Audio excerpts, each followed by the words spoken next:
نجمة فيها كل التفاصيل، وكمان هنعملها لشهر رمضان الكريم. كل عام وانتم طيبين وبخير. تعالوا مع بعض نعمل النجمة المميزة دي بتفاصيلها. يلا نسمي بسم الله ونصلي على رسول الله صلى الله عليه وسلم. أنا عندي كده الفريم المعدن ده مقاس 40 سنتي، معدن محمل 4 ملي. تمام. أنا دلوقتي هشتغل عليه، هعمل عقدة صداقة. أنا استخدمها هنا خيط مجدول 3 ملي، استخدمت كيلو إلا ربع. وزي ما قلت لكم الفريم ده مقاس 40 سنتي. هبدأ كده من الجزء ده كده. انا لما اكون عايزه بقيس الاجزاء دي كده من النجمه، اوكي، وبضربها في 8. يبقى بقيس كل الاجزاء بتاعه النجمه. ممكن اقيس طول ضلع من المثلث ده بتاع النجمه، واضربه ببقيه الاضلاع اللي انا عايزاها. تمام. وهضرب طول الخيط في 8. تمام، 8 دي على الفرد. تمام. انا الاول هبدأ كده اثبت الخيط بعقدة تثبيت خلفية عشان اقدر اشتغل براحتي. وطبعا هسيب ضلعين من النجمة مش هشتغلهم.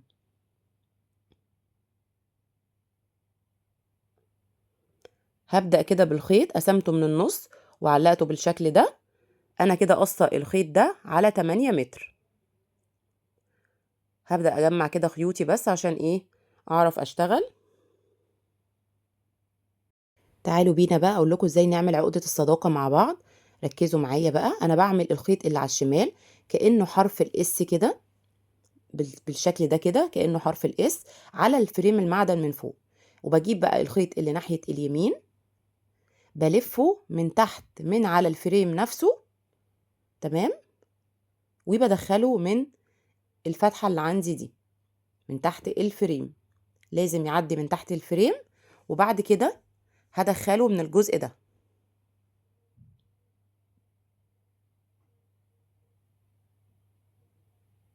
وبعد كده نشد الخيوط. انا ما بشدهاش يعني بشدة، لا، انا بعدل كده بس الخيوط الاول، وبعد كده اشد شوية بشوية عشان العقدة تبقى مظبوطة. تمام. لكن هي لسه مش هتبقى واضحة دلوقتي. لما اعمل اكتر من واحدة تحت بعض هتبقى واضحة معايا شكلها. هعمل تاني الخيط. كل مرة بكرر نفس الحركة دي، نفس الفكرة. هعمل كده الخيط حرف الاس، وهجيب كده الخيط اللي ناحية اليمين، ألفه كده من على الفريم نفسه، وأدخله من الحلقة دي من الناحية دي كده. وبعد كده بشد الخيوط بتاعتي وبعدل كده. تمام. هتبتدي توضح معايا.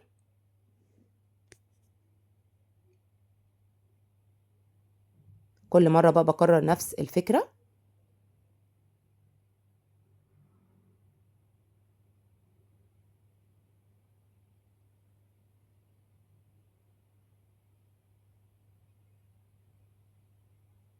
بشد وبظبط كده الخيوط.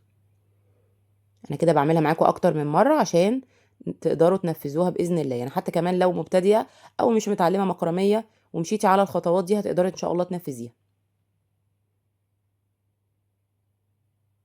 هي من العقد الجميلة جدا اللي بيبقى شكلها قيم وحلو جدا في الشغل. بكرر بقى نفس الخطوة اللي عندي. بعمل الخيط الشمال كده زي حرف اس، وبعد كده بلف الخيط اليمين على الفريم من تحت وبدخله من الحلقة.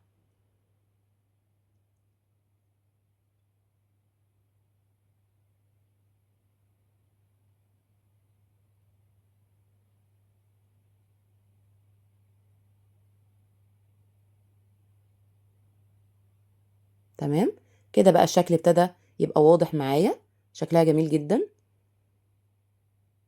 الفينش بتاعها مظبوط وجميل بنفس الشكل ده.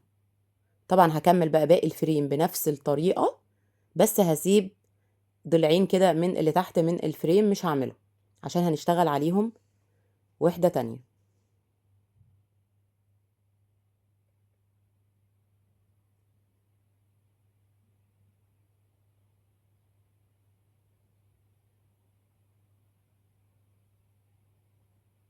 يعني انا بعد ما اظبط ايدي في العقدة واظبط كل اجزاء الخيط كده، وبعد كده اقوم شادة بقى ايدي عادي من تحت زي ما باعمل كده، عشان كمان تبقى ماسكة في الفريم، ما تبقاش بتتزحلق كده رايحة جاية على الفريم نفسه، على المعدن.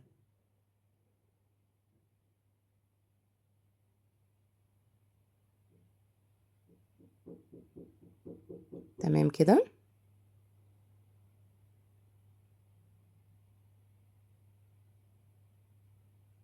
كل لمّا أعمل عُقَد منها شكلها بيبقى واضح وجميل جدًا. إن شاء الله تبقى سهلة بالنسبة لكم. هاكمّل بقى جزء بقية النجمة وارجع لكم. عملتها كده بالشكل ده، وبعد كده قصيت الخيط الزيادة، وهالزق بقى الطرف ده بأي مادة لاصقة عندي، سواء شمع E7000 E8000 B8000، أي مادة لاصقة عندي. هالزق الجزء ده كده.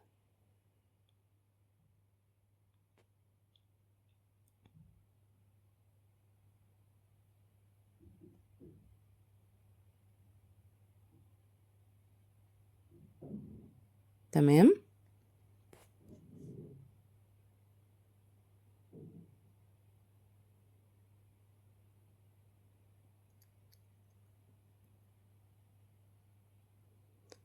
شهر رمضان المبارك بقى إن شاء الله، أعاده الله عليكم بالخير واليمن والبركات. يا ريت دايمًا يعني ما نحاول إن إحنا اليوم ما يضيعش مننا، نحاول نستغله على قد ما نقدر. لإن إحنا شهر رمضان ده هي شهر واحد في السنة، شهر عبادة، بجد يبقى هو شهر عبادة، إن إحنا نحاول نستفاد بكل دقيقة فيه. لو أنا مش هاقرأ قرآن دلوقتي هاذكر ربنا، خلّصت صلاتي، هاعمل أي حاجة تاني، لازم يعني اليوم أستغله صح، عشان ربنا سبحانه وتعالى يتقبل منا بإذن الله، وربنا يتقبل طاعاتكم بإذن الله. هاجيب بقى كده خيوط، 6 خيوط الأول، طولهم 3 متر، وهاركبهم كده بعقدة البداية على الفريم أو الشاسيه، أيًا ما كان اسمه بقى أنتم بتسموه أو بتقولوا عليه إيه.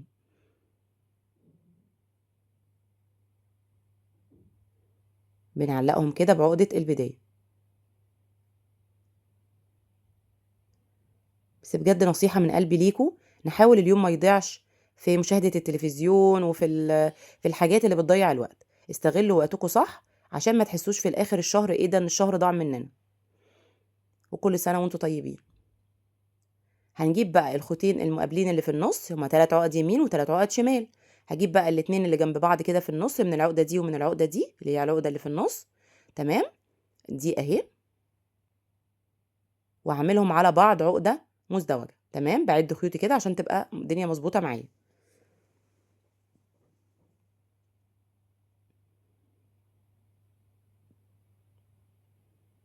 باعمل بقى عقدة البداية، باخد خيط ثابت وخيط متحرك، بالِف الخيط عليه مرتين وباشد إيدي كويس، تمام. بعد كده الخيط بقى الثابت اللي معايا فوق ده، هاطلّع منه بقى باقي الخيوط اللي ناحية الشمال، وهُم 5 خيوط، 5 فتلات، تمام. أدي كده أول واحدة، وباحاول أميّل إيدي شوية عشان هنعمل شكل اللي هو ورقة الشجر. الوحدة اللي أنا هاعملها هانفذها دي حلوة جدًا، جدًا، جدًا، وتنفع لستارة، تنفع لكُشَن، تنفع لرانر، تنفع زي كده تصميم زي كده. بجد وحدة جميلة جدًا ومميزة في شغلها. هاطلّع كده من الخيط الثابت، هاطلّع عليه ال5 خيوط دول بعقدة مزدوجة. بالِف كده الخيط على الخيط الثابت مرتين، الخيط المتحرك بالِفّه على الخيط الثابت مرتين.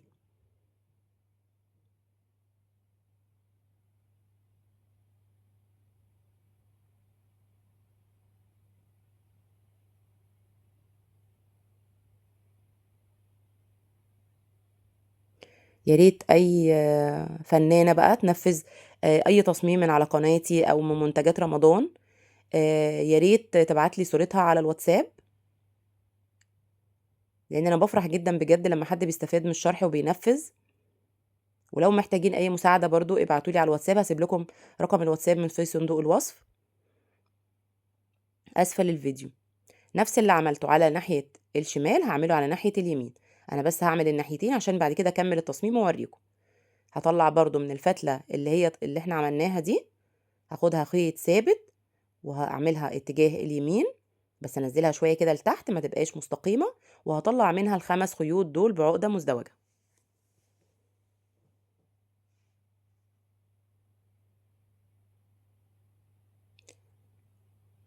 ما تنسوش بقى شهر رمضان الكريم لما يدخل عليكم كده وتنفذوا التصاميم دي، ما تنسونيش بقى بدعوه حلوه من قلبكم الابيض ده.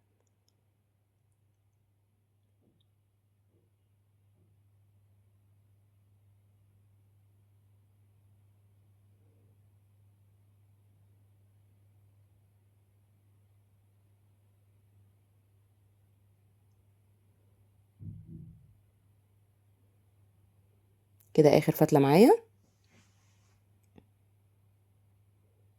ركزوا بقى في النقطه دي كده معايا عشان تعملوا التصميم ده صح. انا عندي دلوقتي الخيط الثابت ده من يمين وشمال، خليه بقى بعيد كده عشان ما يلخبطناش وهسهل عليكم الدنيا. انا الخيوط الاربع فتلات اللي جنب الخيط الثابت مباشره من الاتجاه ده كده بقوم عاملاها عقده مربعه، باخد الاربع خيوط كده بعملها بعقده مربعه.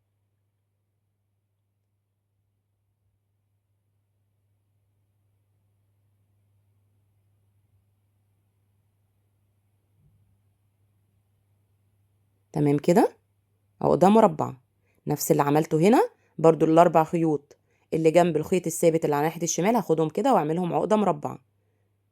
الترتيب ده بيخليني ما اتلخبطش. تمام. هيبقى بقى فيه في النص خيط اهو يمين وشمال، هاخد بقى الخيط اللي على ناحيه اليمين اطلع منه الخيوط دي، والخيط اللي على ناحيه الشمال هطلع منه الخيوط دي، هطلع برضو خمس خيوط.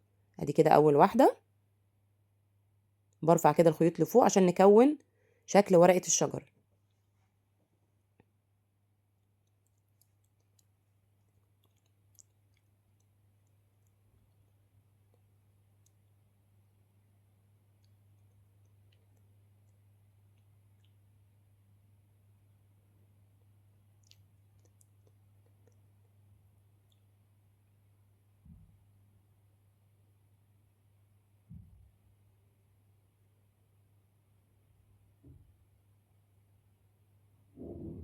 تمام كده.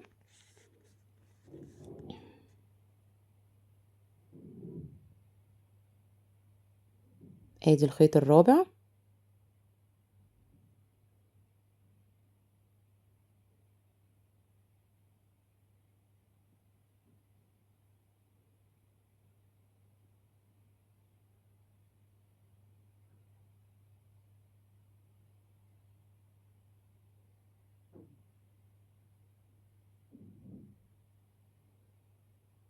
تمام كده، بعدل بقى ايدي كده وبعدل الورقه الشجر، نفس اللي عملته بقى هنا هعمله الناحيه التانية. طبعا النجمه انا مثبتاها عشان تبقى متفضلش كده تروح وتيجي معايا وتضايقني في الشغل. هاخد برضو الخيط ده اهو وهطلع منه الخيوط اللي هتقابلني على الاتجاه التاني ناحيه اليمين. طلع بس اهم حاجه الخيط ده الاول كده لفوق عشان الشكل يظبط معايا، وبشد ايدي في الجزء ده. تمام. بعد كده باخد الخيوط التانية. انا طبعا عامله الفيديو بالتفصيل جدا خطوه بخطوه علشان كل اللي عايز ينفذ النجمه المكرميه المميزه دي ينفذها باذن الله مع الفيديو. يعني لو مشيتي مع الفيديو خطوه بخطوه كده هتقدري تنفذيها حتى كمان لو مبتدئه.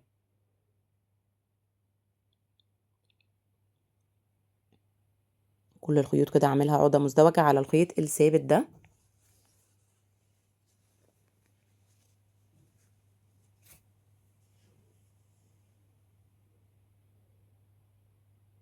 اخر واحده الخيط الثابت هعمله على ده برضو عقده مزدوجه، يعني هيتحول الخيط اللي انا جايباه ده من هناك من الناحيه التانية هو ده اللي هيبقى الخيط الثابت بتاعي، وخلاص انا خدت الثابت اللي كنت مستخدماه الاول هيبقى هو متحرك.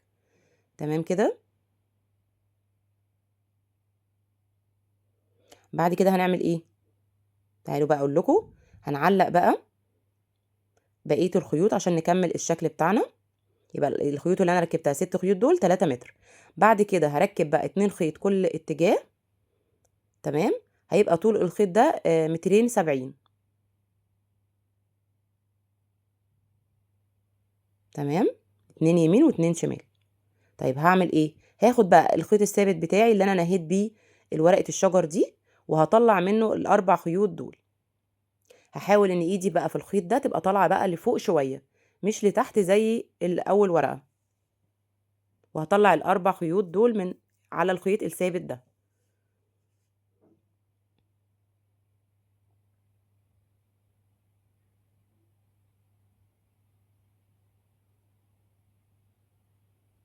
تمام كده، هطلع الاربع خيوط. انا فعلا كنت مصوره الفيديوهات دي من وقت من فتره، بس فعلا مضغوطه الفتره دي. بس حبيت برضو ان انا الحق ان انا اظبط اعمل لها اديتس واظبطها عشان تلحق ان انا انزلها على القناه، وتلحقوا ان شاء الله تستفادوا منها، وتلحقوا تنفذوا القطعه اللي هتعجبكم منها باذن الله. ويا رب يبقى الشرح واضح وسهل بالنسبه لكم يا رب باذن الله. هاخد بقى زي ما عملت فوق الاربع خيوط اللي جنب عقده التثبيت، هعملهم بعقده مربعه بالشكل ده كده، وبشد ايدي. تمام. والخيط اللي بعدهم مباشره باخده، بخليه هو خيط ثابت، واطلع منه بقى الخمس خيوط اللي هتقابلني. فهمنا كده الفكره بتاعت ورقه الشجر دي ايه؟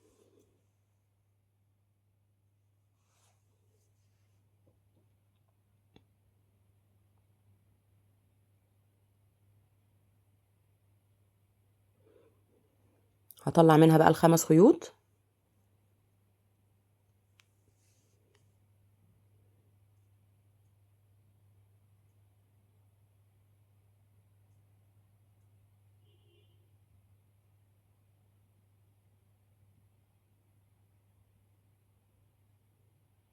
هاخد بقى الخيط الثابت ده، الفه على الخيط الثابت اللي معايا ده كده، يبقى هو بقى متحرك. تمام.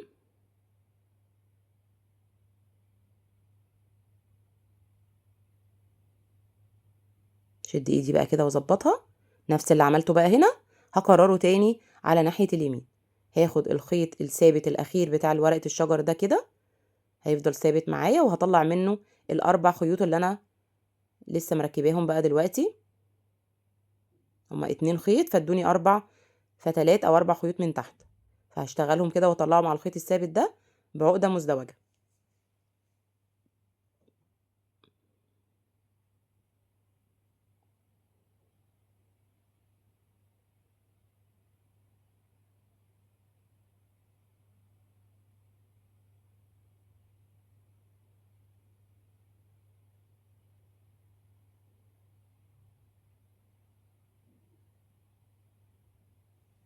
زي ما قلت لكم بطلع، احاول اطلع بس في الجزء ده كده ايدي لفوق شوية بالخيط الثابت اللي معايا.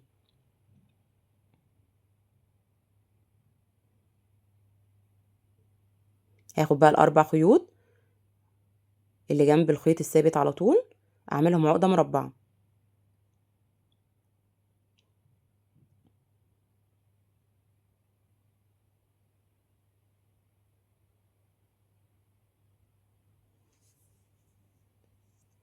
واخد بقى الخيط ده كده، اطلع عليه بقى الخمس خيوط دول.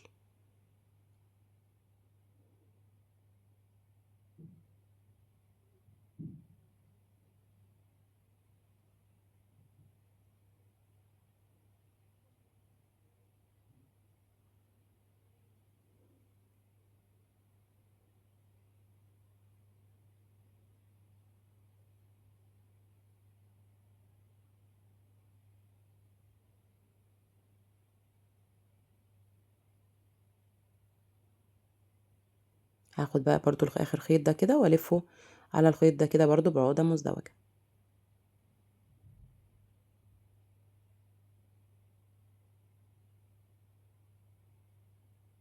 تمام كده، واعدل الورقة بتاعتي.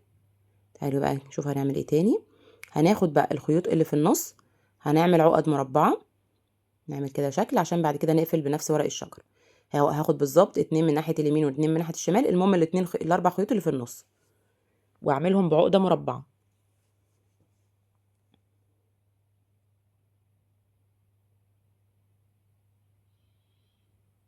تمام.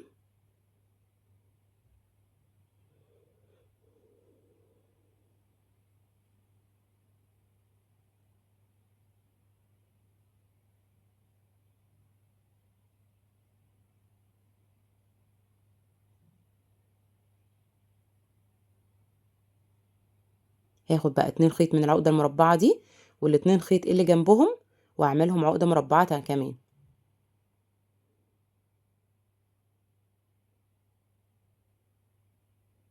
تمام. ال2 خيط برضو اللي هيطلعوا من العقدة المربعة دي مع العقدة المربعة اللي جنبهم وبرضو هعملها عقدة مربعة.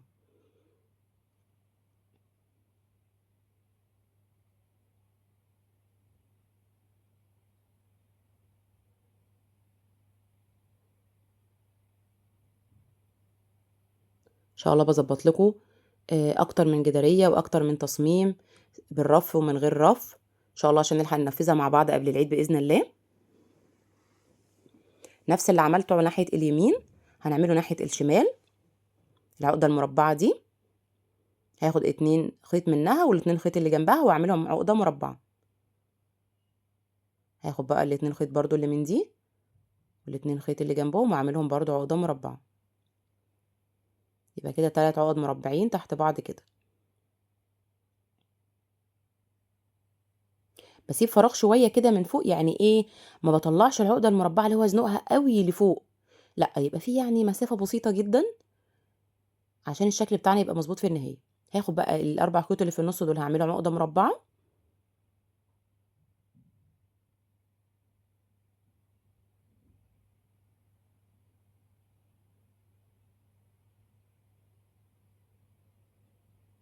او هاخد بعد كده اللي هيقابلوني بقى واعملهم الاتنين من هنا واتنين من هنا وهعملهم عقدة مربعة.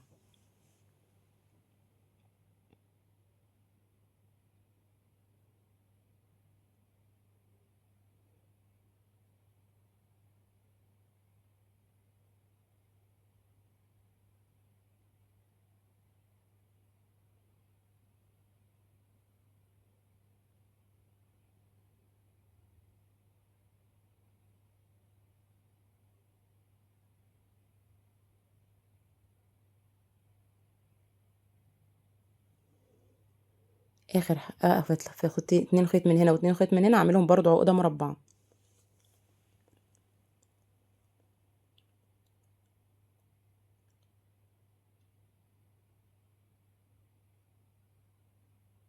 تمام كده.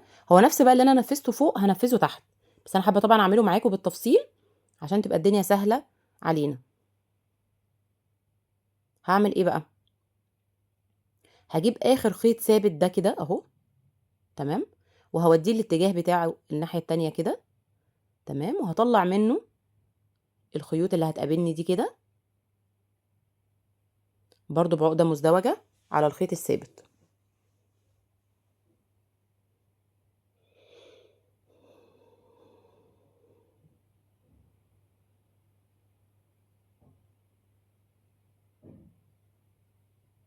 هطلع كده الخيوط اللي هتقابلني. طبعا انا نزلت لكم شرح الفانوس برضو اللي بالاسم بالتفصيل، فانوس مكرمية بالاسم بالتفصيل. هو سبحان الله المفروض كان ينزل يوم الاثنين، بس للاسف حصلت مشكلة عندي في التليفون فما قدرتش انزله الاثنين، هنزله باذن، نزلته يوم الثلاث. بس طبعا هو كل تأخيرة بقى وفيها خيرة ولعله خير يعني الحمد لله.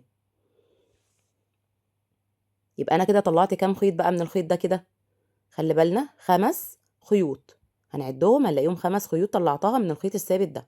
تمام كده. زي ما بعمل بقى هاخد الاربع خيوط اللي جنب الخيط الثابت ده وهعملهم عقدة مربعة. دي افضل طريقة نركز بيها في الوحدة دي عشان ما نتلخبطش. الاربع خيوط اللي جنب الخيط الثابت نعملهم بعقدة مربعة.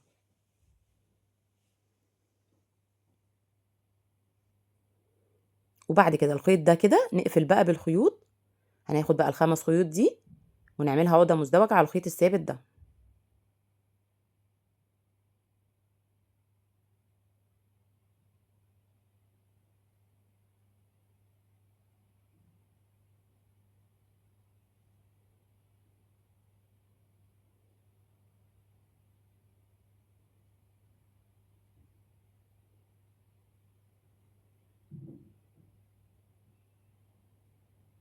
هكمل عندي باقي الخيوط.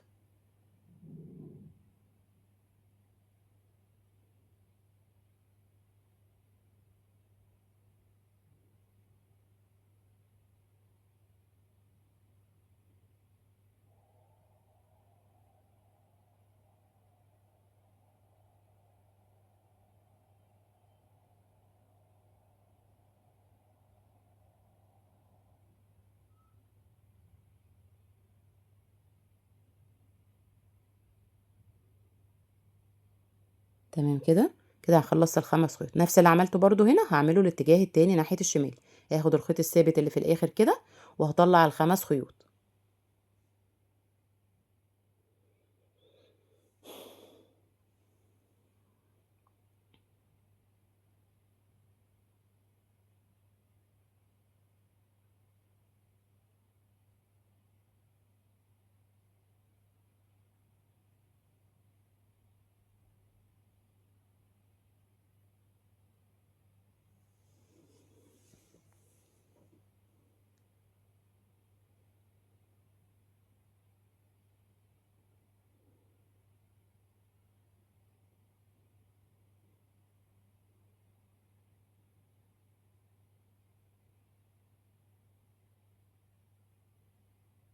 اخر بقى كده خيط، كده 5 خيوط طلعتهم.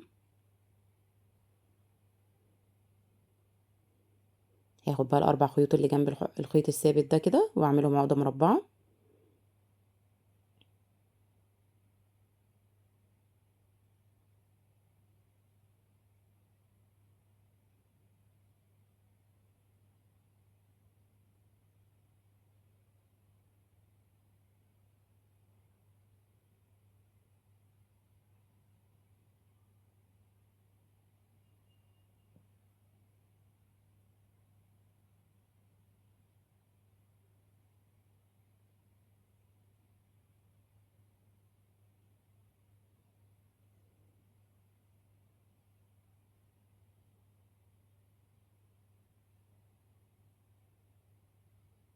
أربعة كده، 5 آخر خيط معايا هعمل عقدة مزدوجة.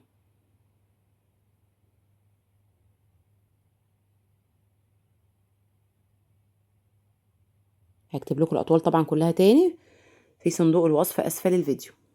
نفس برضو اللي عملته هعمل بقى آخر 2. هاخد آخر عقدة آخر خيط اللي هو الثابت ده كده اللي في الآخر، هقوم مطلعة منه 4 خيوط. هوديه الاتجاه ده كده وهطلع عليه 4 خيوط.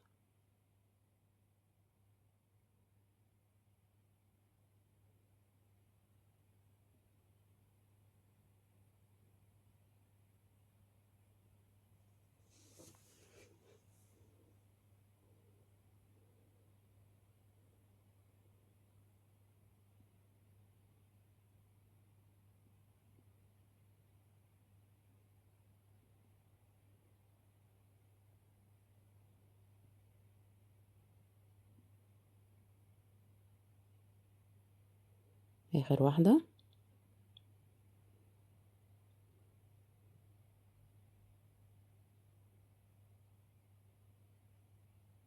أنا طبعا أول مرة أعمل العقد دي معاكم، فحبيتها تبقى بالتفصيل.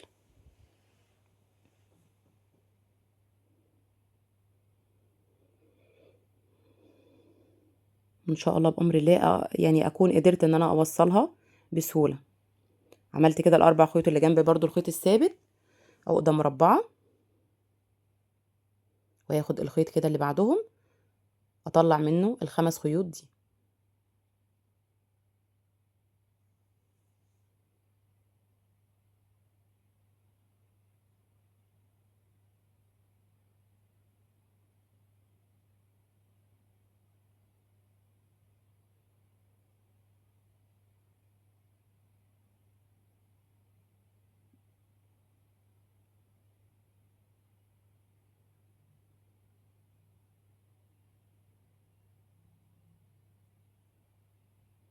بحب قوي شكل الوحده دي كده يكون الخيوط فيها بارزه عشان تظهر جمالها اكتر.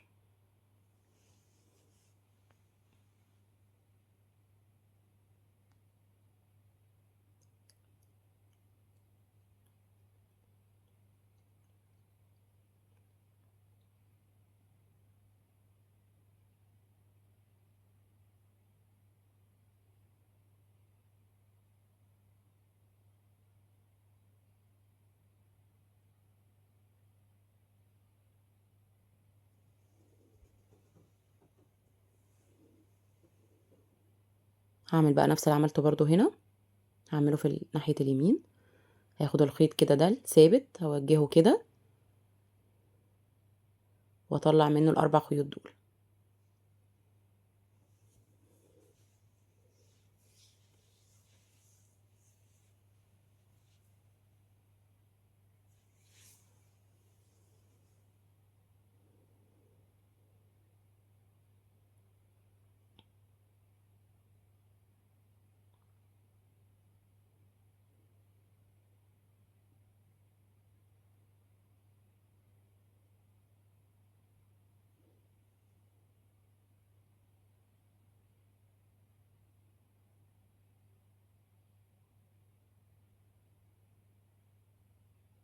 تمام كده.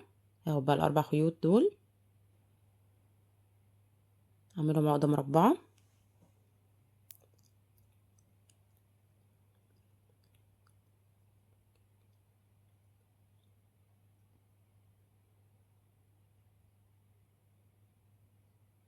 والخيط ده كده اطلع منه 5 خيوط.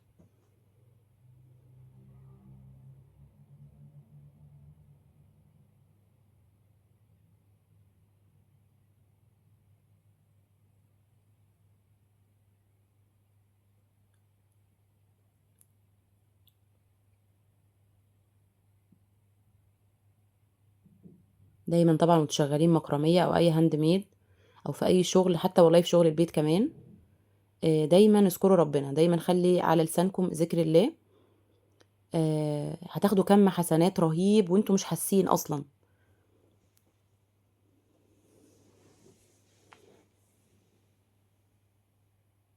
ربنا سبحانه وتعالى يعيننا دايما على ذكره يا رب وشكره وحسن عبادته. الخيط بقى اللي هيطلع من ناحية اليمين وناحية الشمال هنعملهم على بعض كده عقدة مزدوجة عشان اقفل كده الشكل والتصميم بتاعي ده.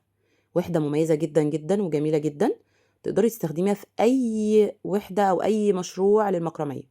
حتى لو ستارة تقدري تستخدميها رانر، تستخدميها كوشنز، تستخدميها حاجات كتير جدا. حتى ممكن نعملها وحدة على فانوس رمضان مثلا، فهي جميلة. تعالوا بقى بينا نعمل المعين بقى ده. اخر كده نهاية الخيط ده كده هشوف اتجاهه فين اللي هي بتاع العقدة المزدوجة، وهطلع منه 4 خيوط من على ناحية الشمال بالشكل ده كده.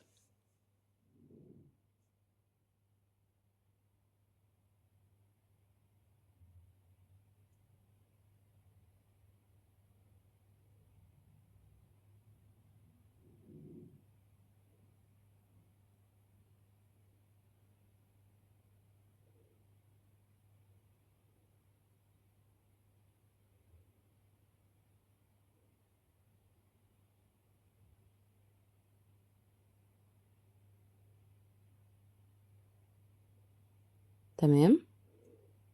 الخيط برضو ده كده هطلع منه 4 خيوط، ونعد يا جماعة كل شوية كده نعد خيوطنا عشان نتأكد ان احنا ماشيين صح.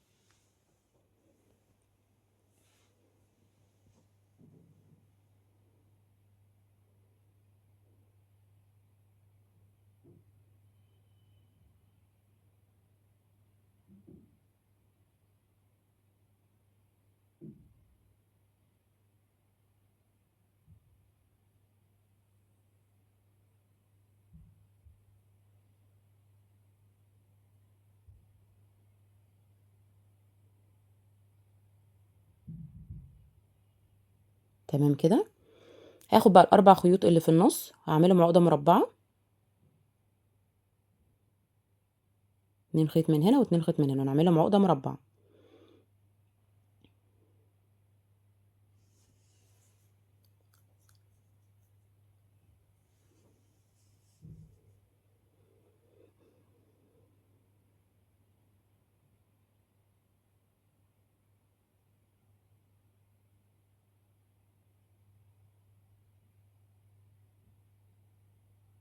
هاخد بقى 2 خيط من اللي في النص و2 خيط من اللي في الجنب واعملهم برضو عقدة مربعة، وهاخد برضو ناحية الشمال ال2 خيط اللي طالعين من العقدة المربعة مع ال2 خيط اللي جنبهم وهعملهم برضو عقدة مربعة.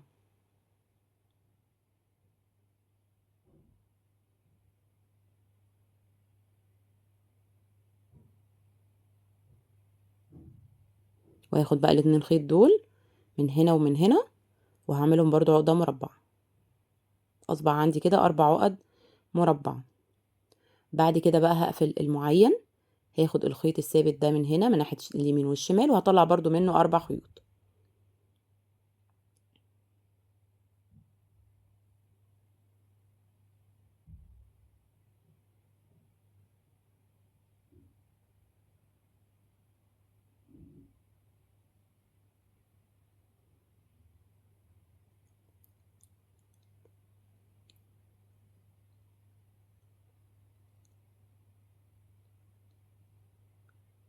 تلاتة، دي كده 4.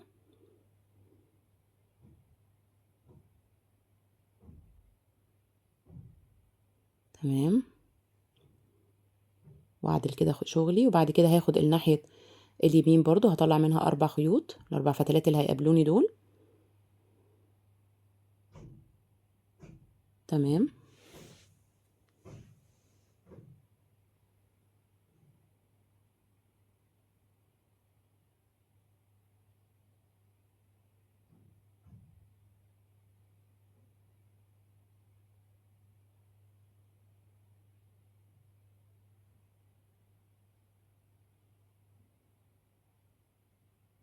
طلع كده الخيط ده.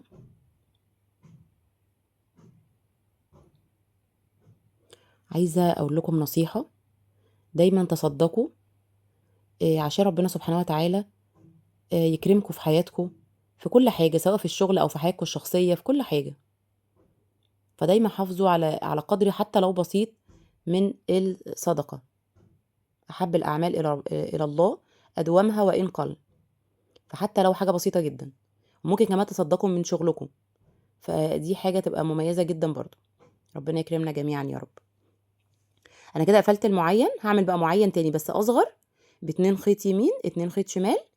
تمام، هاخد بقى ال2 خيط اللي طلعوا معايا كده، هكمل دايما ابدا العقده اللي هي بتاعه المعين على اخر اتجاه. يعني انا دلوقتي اللي فوق كانت اتجاه شمال، تحت هنا بقت اتجاه يمين، عشان انا ماشيه مظبوط في الشكل، فهمشي على نفس اتجاهها. مع كس بقى واعمل في الناحيه التانية، لا، خلي الدنيا معايا تبقى مظبوطه، وتركاتي وشغلي كل حاجه مظبوطه. طلعت 2 خيط، هاخد بقى الخيط اللي ناحيه الشمال برضو، واطلع منه برضو 2 خيط بعقده مزدوجه.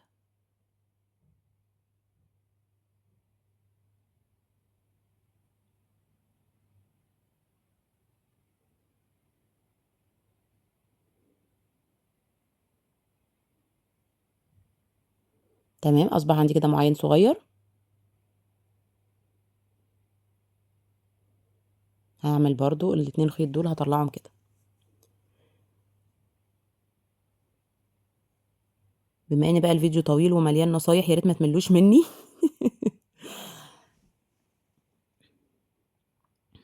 حابه اقول لكم برضو نصيحه تانية. وطبعا برضو هنا الخيط ده هطلع برضو اللي عليه الخيط الفتلتين الناحيه اليمين برضو بعقده مزدوجه. ان لو اي حد طلب منكم مساعده، بلاش تتاخروا عليه، لان ولا هو هياخد من من رزقك، ولا انت هتاخدي من رزقه. انت عملتي المساعده وعملتي اللي عليكي، فساعدوا بعض وما تبخلوش على بعض ابدا بالمساعده. هقفل بقى المعين بتاعي نفس الاتجاه. انا كاني كده شفت ايه، كاني بمشي مثلا آمم، بطريقه مثلا زي حرف الاس، او كاني بمشي كده زي حلزوني، فبمشي دايما في الاتجاه الايه، الحلزوني ده، ما بمشيش في عكس الاتجاه. تمام، قفلت كده المعين بتاعي كده، الحمد لله التصميم بتاعي تمام. هعمل بقى، هعمل ايه دلوقتي؟ كده هقفل. شايفين كده الشكل بتاعي والشغل بتاعنا عامل ازاي؟ تمام، هقفل بقى المعدن كده من هنا، غطيه بخيوط. هجيب خيط 180 سنتي، هجيب 3 خيوط يمين وشمال يعني 6، طولهم 180 سنتي، وهعلقهم هنا كده بعقدة البداية الخلفية. ركزوا معايا كده، انا عايزه اغطي الفريم، وهامسك الخيط بتاعي اعمله كده واطلعه من هنا، عشان الف الخيط على الجزء ده كده. برضو ناحية اليمين الفتلة اللي ناحية الشمال هعملها على الشمال، اليمين سوري، هعمل برضو نفس اللي انا عملته. هطلع الخيط كده من هنا، الفه على الفريم واطلعه من الجزء ده. تمام، واشد جامد واقوم زقه الخيط بتاعي وزقه كمان الخيوط اللي عندي اللي انا عملت بقى بيها التصميم برضو عشان تداري الفريم كله. تمام. طبعا انا ما حبيتش الف خيط من الاول على الفريم قبل ما ابدا الشغل عشان ما تبقاش الدنيا يعني مكلكعه معايا كده وانا بشتغل ويبقى المنظر مش لطيف. هعلق بقى الخيط ده برضو كده واعمل الخيط ده كده الفه على الفريم من هنا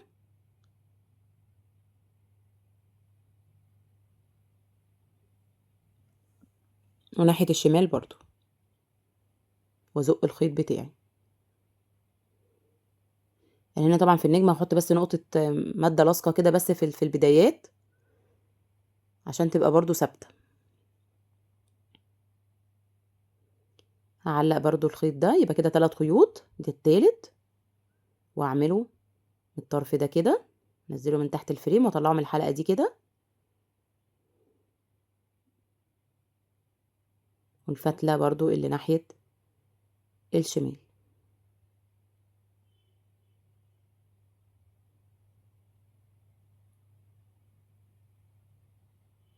زي نفس الثلاث خيوط دول بقى هعملهم برضو ناحيه اليمين وازق الخيط اللي في النص. تمام. عملتهم بالشكل ده كده، وانا ركبت خرز في بعض اجزاء، حبيت ان انا اركب خرز كده، وعملت بعض عقد اللي هي معلقه العسل، وقصيت الخيوط وربطتها من تحت، سويتها وربطتها من تحت. تمام. حقكم عليا انا نسيت اصور لكم الجزء ده بتاع عقده معلقه العسل، بس ان شاء الله هعملها في فيديو لوحدها، هي بتدي شكل جمالي كده للشغل. هجيب بقى كده اي حاجه مثلا انا حابه اضيفها للتصميم، فانا جبت كده هعمل هنا كده زي شرشوبه كده، عملتها باللون السيرما الذهبي ده. حابه بقى اعملها برضو بالخيط اللي هو السلسله الحرير، تمام. حابه اعملها بالمحلول، تمام. ده راجع ليكوا بقى. هربطها بقى من ورا،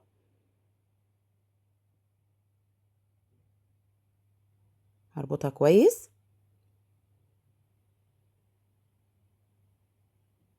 هجيب بقى النجمه دي، نجمه صغيره ونجمه كبيره، دي اضافات بقى طبعا، حابين تضيفوها حاجه تانية براحتكم. هحط النجمه الصغيره دي كده، هلزقها على الجزء ده عشان يبقى التصميم رمضاني بالكامل. تمام. هلزقها و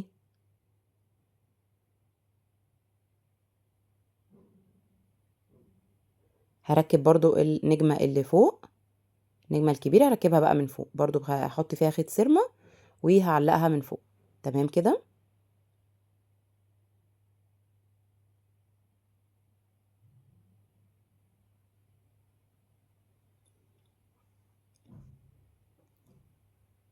هركب بقى النجمة بالشكل ده كده في الفتحات دي، وهركبها في النجمة من فوق. أتمنى الشرح يكون عجبكم، شرح واضح ويكون بسيط. هستنى كل تطبيقاتكم ودعوة حلوة من قلوبكم. واللي أول مرة يشوفني، أنا عزة يوسف، صاحبة براند كنوز هاند ميد ومدربة الفن المكرمية. وكل عام وانتم طيبين وبخير جميعا. أعاده الله عليكم بالخير واليمن والبركات.